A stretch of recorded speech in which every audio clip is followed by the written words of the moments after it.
Good afternoon, Coach. We'll get started here with John and then Bo. Hey, Doug. First, have you named it? Are you going to name a starting quarterback? Is it going to be Jalen week 17? And also, you mentioned on the radio this morning you're fully confident in returning. Is that a personal belief or is that something you got from the organization? I am gonna start Jalen again this week. Going into week 17, definitely want to continue to evaluate and not only him but the rest of the team and where we are moving forward and in regards to my status, obviously Jeffrey and I have a lot of conversations throughout the season. Obviously our main focus is on the season right now. Currently, we still have one game to play, and really, my confidence lies in myself. That I know that I know exactly how to get things fixed. We've won a lot of games around here. We've been in the postseason 3 out of the last the 5 years that I've been here, a championship and all that. So I've seen it, I've done it, and that's where my confidence lies. And so. These conversations that we're talking about will be at the appropriate time. Go ahead, Bo, and then Jamie. Doug, the stuff about job security, do you ever have those discussions with players, or are some of the veterans ever talking to you about things like that? I don't, and I don't really feel the need to talk to the players. I just think that I think if you were to ask the players, I think they would be honest with you on how they feel about me and what the things that we've done around here. So I don't feel the need to necessarily address the team or ask certain guys, on that. Jamie and then Jeff McLean. Doug, I know you take a ton of pride in this team and this city and what you guys put on the field. And the fact that you're 3 years removed from the Super Bowl and ended up with the worst record in the worst division, that's got to weigh on you like crazy. Can you talk about what a personal hit this is to have a season like this?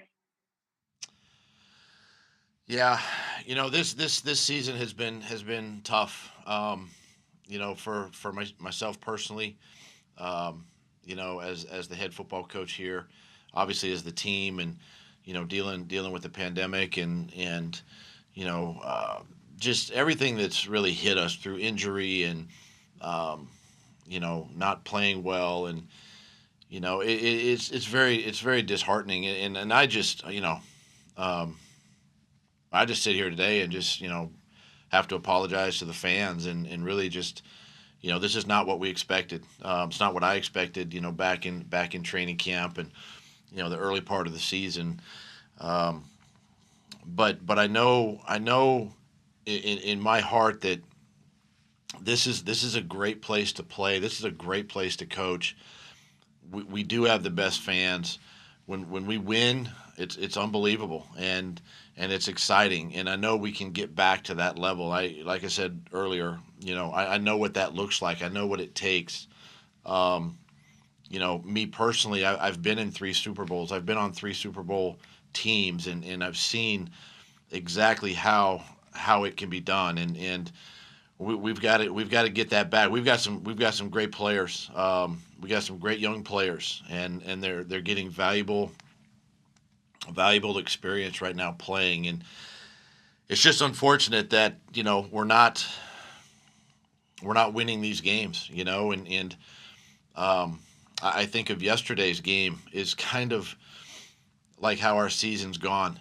We've had opportunities, right? We're in the red zone, we're in the scoring zone, and we just come up short, and that's kind of been the way our season's gone, and it is unfortunate, but I know we can get it turned around and get it fixed. Go ahead, Jeff, and then Kristen. Doug, you spoke about your confidence in yourself and what you've accomplished these last 5 seasons, but how do you explain the 3-year regression that we've seen with the Eagles under your stewardship, the last 2 in 2 of the worst divisions historically the NFL has ever seen? Hey, appreciate the confidence, John. Or Jeff, sorry.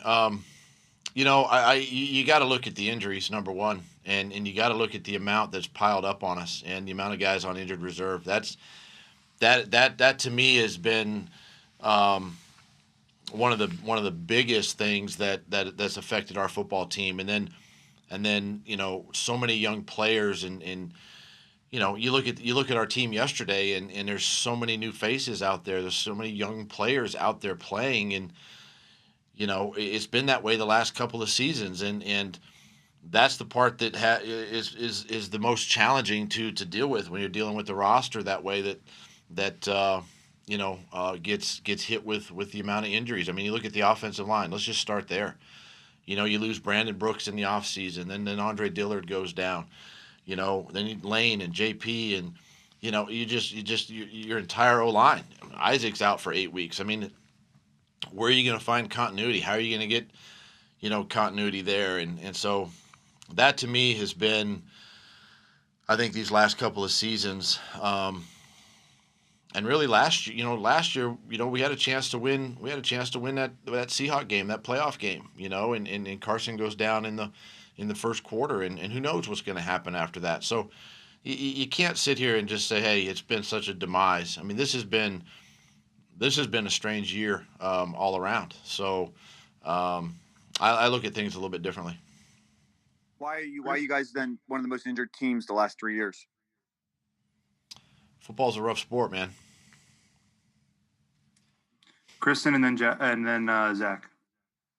Hey, Doug, obviously you guys do have a game to play this week. How do things change? Do you try to evaluate some of the younger guys a little bit more? Do you give them a chance to step up?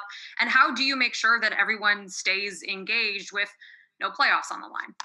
Yeah, I mean, that's obviously my challenge this week is to keep everybody engaged. And as far as the young players go, the young players have been playing, and we've had a chance to evaluate them here these last couple of weeks, and we're going to continue to do that. But at the same time, we've got some veteran players that need to play, and we're going into this week, hopefully, going in there and trying to win the game. I mean, that's how we play, and there's a lot of pride, in the locker room, and I know the veteran guys that are still playing are going to keep things together and help me get that message across. Zach and Tim. Hey, good afternoon, Doug. You said you know how to get this fixed. How do you do that? And who's the quarterback to do that with you? Well, obviously, I can't answer the second part.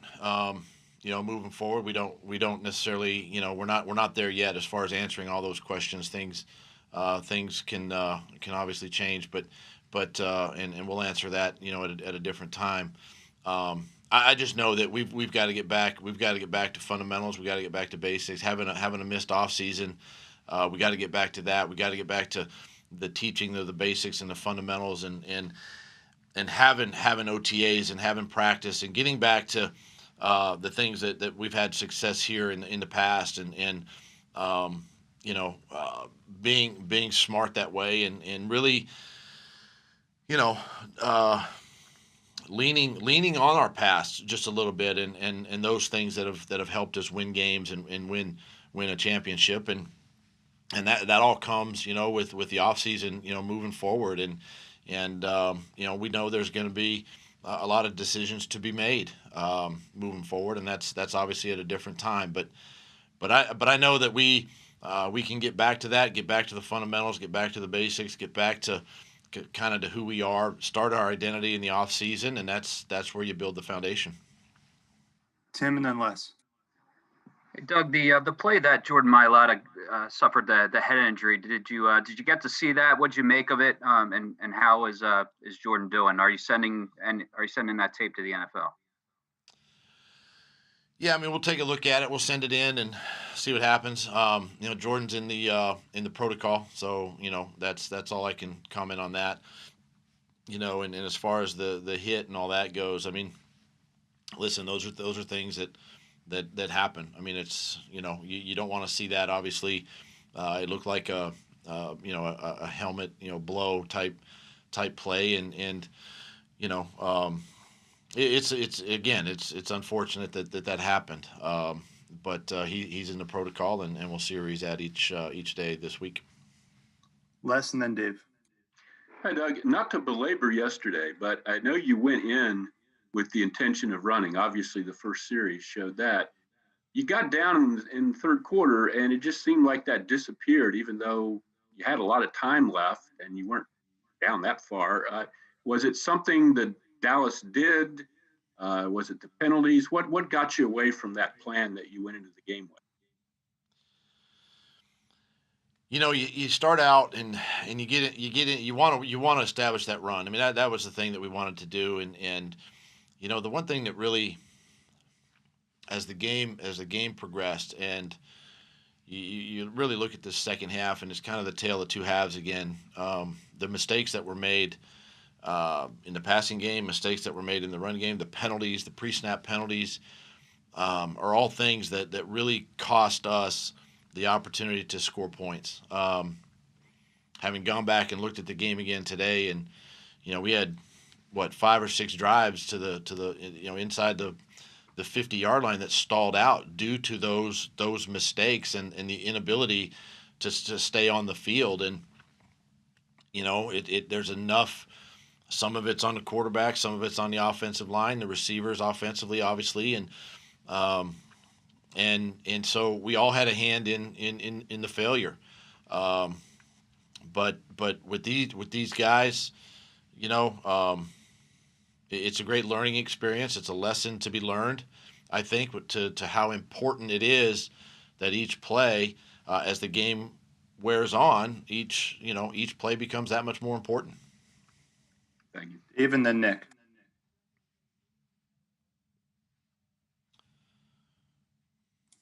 Or Nick, go ahead if you're ready. Okay. Yeah. Hi, Doug. I wanted to ask if you had any other injury updates from yesterday besides Jordan, like maybe to Sean. And do you think he got hurt on that first play, on that touchdown play when he did the flip? I don't think he got hurt on that particular play. I do know that he got, the foot, the injury became more sore as the game wore on, and it just affected him more and more to the point where he couldn't be himself. So we had to keep him out. I mentioned Jordan is in the protocol this week.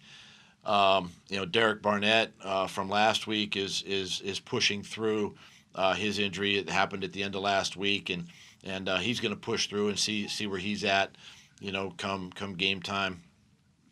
Fletcher Cox, similar got injured early in the football game. We're going to see where he's at as the week goes on. So, we're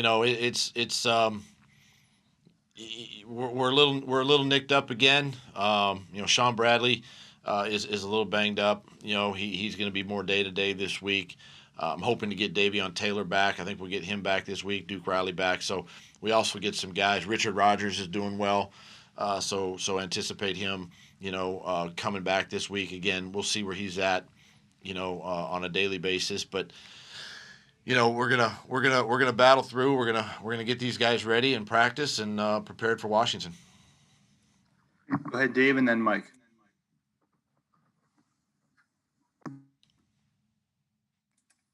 Or Mike. Can't hear you.